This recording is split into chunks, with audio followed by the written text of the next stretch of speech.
नमस्कार दोस्तों, आप सभी का स्वागत है हमारे YouTube चैनल राज लीगल एड में।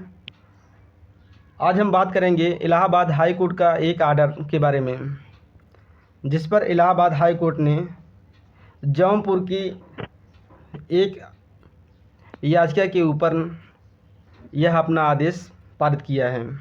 आइए देखते हैं कि इलाहाबाद हाई कोर्ट ने इस पर क्या कहा है।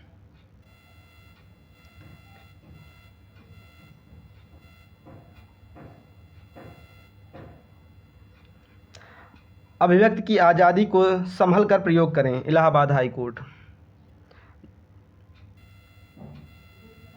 इलाहाबाद हाई कोर्ट ने एक महत्वपूर्ण आदेश में कहा है कि अभिव्यक्ति की आज़ादी का मतलब भाषा की मनमाना उपयोग का लाइसेंस नहीं है। कोर्ट ने कहा कि सोशल मीडिया वैश्विक प्लेटफार्म है। यह लोगों के लिए अभिव्यक्ति की आज़ादी का उपयोग करने का महत्वपूर्ण साधन बन चुका है, परंतु अभिव्यक्ति की आज़ादी विशेष जिम्मेदारी और कर्तव्य के साथ मिलती है। कोर्ट ने यह कहा कि नागरिकों को गैर जिम्मेदाराना रूप से बोलने की स्वतंत्रता बिल्कुल नहीं है। उन्हें संभल कर बोलना चाहिए, न ही यह भाषा हर संभव मनमाना उपयोग की आज़ादी देता है। Right to speech and expression Bharat के संविधान के अनुच्छेद 19(1)(a) में ये बात कही गई है, लेकिन इसके साथ में ही 19 का दूसरा क्लाज में 8 टाइप के रिस्ट्रिक्शन दिए गए हैं, जिससे कि किसी को क्या बोलना है, कब बोलना है, कैसे बोलना है और उस पर रिस्ट्रिक्शन जो होने चाहिए, उस 8 के रिस्ट्रिक्शन के अंतर्गत उसी के अनुसार ही उनको अपना right to speech and right to expression की बात आगे बढ़ानी होगी। मंजू रानी चौहान। यह आदेश न्यायमूर्ति मंजू रानी चौहान ने माँ दुर्गा के संबंध में सोशल मीडिया पर आपत्तिजनक टिप्पणी करने वाले जौनपुर के शिव कुमार भारती की याचिका को खारिज करते हुए दिया। याची ने अपने व्हाट्सएप से कई व्हाट्सएप ग्रुप में माँ दुर्गा के संबंध में आपत्तिजनक टिप्पणी की थी, जिससे हिंदुओं की भावनाएं आहत हुई हैं और अखंड प्रताप ने 8 अक्टूबर 2021 को जौनपुर के बदलापुर थाने में याची के खिलाफ आईपीसी की धारा 295(a) एवं आईटी एक्ट की धारा 67 के तहत मुकदमा दर्ज कराया। जांच अधिकारी ने विवेचना के बाद उसके खिलाफ चार्जशीट दाखिल कर दी, जिस पर संज्ञान लेते हुए न्यायिक मजिस्ट्रेट जौनपुर याची को सम्मन जारी किया। इस आदेश को याचिका से चुनौती दी गई।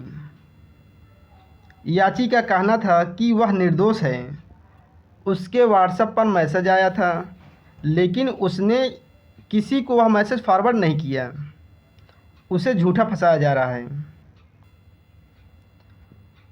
अब याची अपनी बात तो रखेगा ही भाई, उसने अपनी बात रखी, लेकिन कोर्ट का कार्य है तथ्यों और परिस्थितियों के अनुसार उस चीज़ को देखना, उसके हिसाब से अपना फैसला या आदेश देना। तो आइए देखते हैं कि अनुच्छेद 19(1) क्या कहता है। तो यहाँ पर यह कह रहा है कि सभी नागरिकों को बोलने की आज़ादी और अभिव्यक्ति की स्वतंत्रता है। Right to speech and expression की बात करता है आर्टिकल 19(1)(a), लेकिन साथ साथ में 19 का क्लाज नंबर 2 उपर्युक्त अनुच्छेद पर कुल 8 तरीके से निर्बंधन लागू किया जाता है। यानी कि जो बातें स्पीच एंड एक्सप्रेशन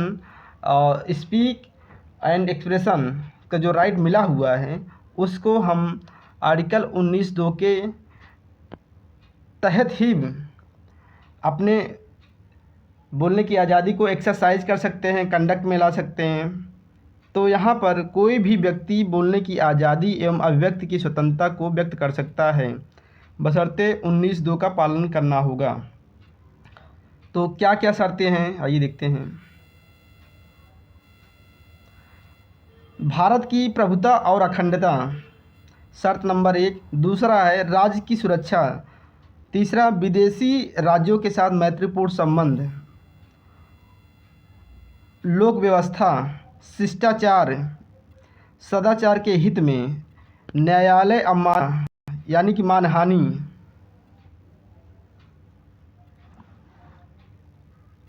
अपराध उद्दीपन के संबंध में। ये उपर्युक्त निर्बंधन है जिसके आधार पर ही आर्टिकल 19(1)(a) एक्सरसाइज या फॉलो किया जाएगा, उसका यूज़ किया जाएगा, प्रयोग किया जाएगा। तो आर्टिकल 19 यह 8 टाइप का रिस्ट्रिक्शन देता है जिसके आधार पर ही कोई व्यक्ति अपनी बात और अपनी अभिव्यक्ति को व्यक्त कर सकता है कहीं पर भी। आइए देखते हैं धारा 295(a) क्या कहती है। आईपीसी की धारा 295(a) तो यह कह रही है जो कोई भारत के नागरिकों को किसी वर्ग की धार्मिक भावनाओं को आहत जानबूझकर और विद्वेषपूर्ण आशय से विशेष वर्ग के धर्म या धार्मिक विश्वासों का अपमान उच्चारित यानी कि बोलकर, लिखकर, शब्दों द्वारा या संकेतों द्वारा या दृश्यों के द्वारा या अन्यथा करेगा या करने का प्रयत्न करेगा, वह दोनों में से किसी भांति के कारावास से जिसकी अवधि 3 वर्ष तक की हो सकेगी या जुर्माने से या दोनों से दंडित किया जाएगा। यहाँ पर दोनों में से किसी भांति के कारावास, इसका मतलब यह होता है कि आईपीसी में धारा 60 यह प्रावधान करती है कि कठोर कारावास या सादा कारावास। तो जिसमें कठोर कारावास में शारीरिक श्रम लिया जाता है और जो साधारण कारावास है उससे बहुत ज़्यादा कार्य नहीं लिया जाता है। तो इससे मतलब यहाँ पे दोनों से तात्पर्य है कि चाहे वह कठोर भी हो सकता है, चाहे वह सिंपल भी हो सकता है, इससे यही मतलब है। आगे देखते हैं आईटी एक्ट क्या कह रही है। धारा 67 आईटी एक्ट क्या कहती है। तो यहाँ पर धारा 67 आईटी एक्ट यह कह रही है जो कोई इलेक्ट्रॉनिक रूप में ऐसी सामग्री को प्रकाशित पब्लिकेट करता है या भेजता है, पारित करता है जो कामोत्तेजक है या जो कामुकता की अपील करता है या यदि इसका प्रभाव ऐसा है जो व्यक्तियों को कलुषित या भ्रष्ट करने का आशय रखती है,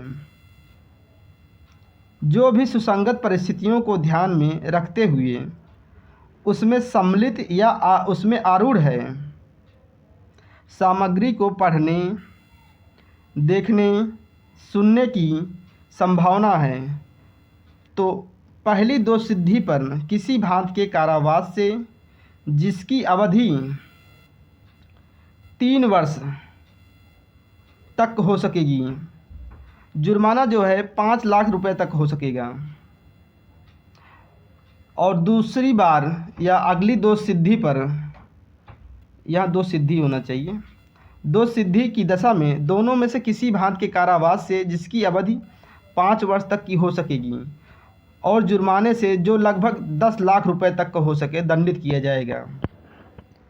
तो कहने का तात्पर्य है किसी व्यक्ति को, चाहे वह सोशल मीडिया हो या इलेक्ट्रॉनिक मीडिया हो या किसी भी माध्यम से जो आईटी एक्ट की धारा 67 के अंतर्गत आता है, कुछ आपत्तिजनक सामग्री को प्रकाशित करता है, सेंड करता है या उसको रखता है इस पर्पज़ से कि किसी को भावना को ठेस पहुंचाने के आशय से, या उसके साथ में कोई ऐसी चीज़ करता है जिससे कि दूसरे की भावना आहत हो रही है, तो यहाँ पर ये चीज़ें इस मतलब कारावास से दंडित किया जाएगा जो इसमें उपर्युक्त बताई गई हैं। तो हमारा वीडियो यहीं समाप्त होता है। वीडियो देखने के लिए आप सभी का धन्यवाद।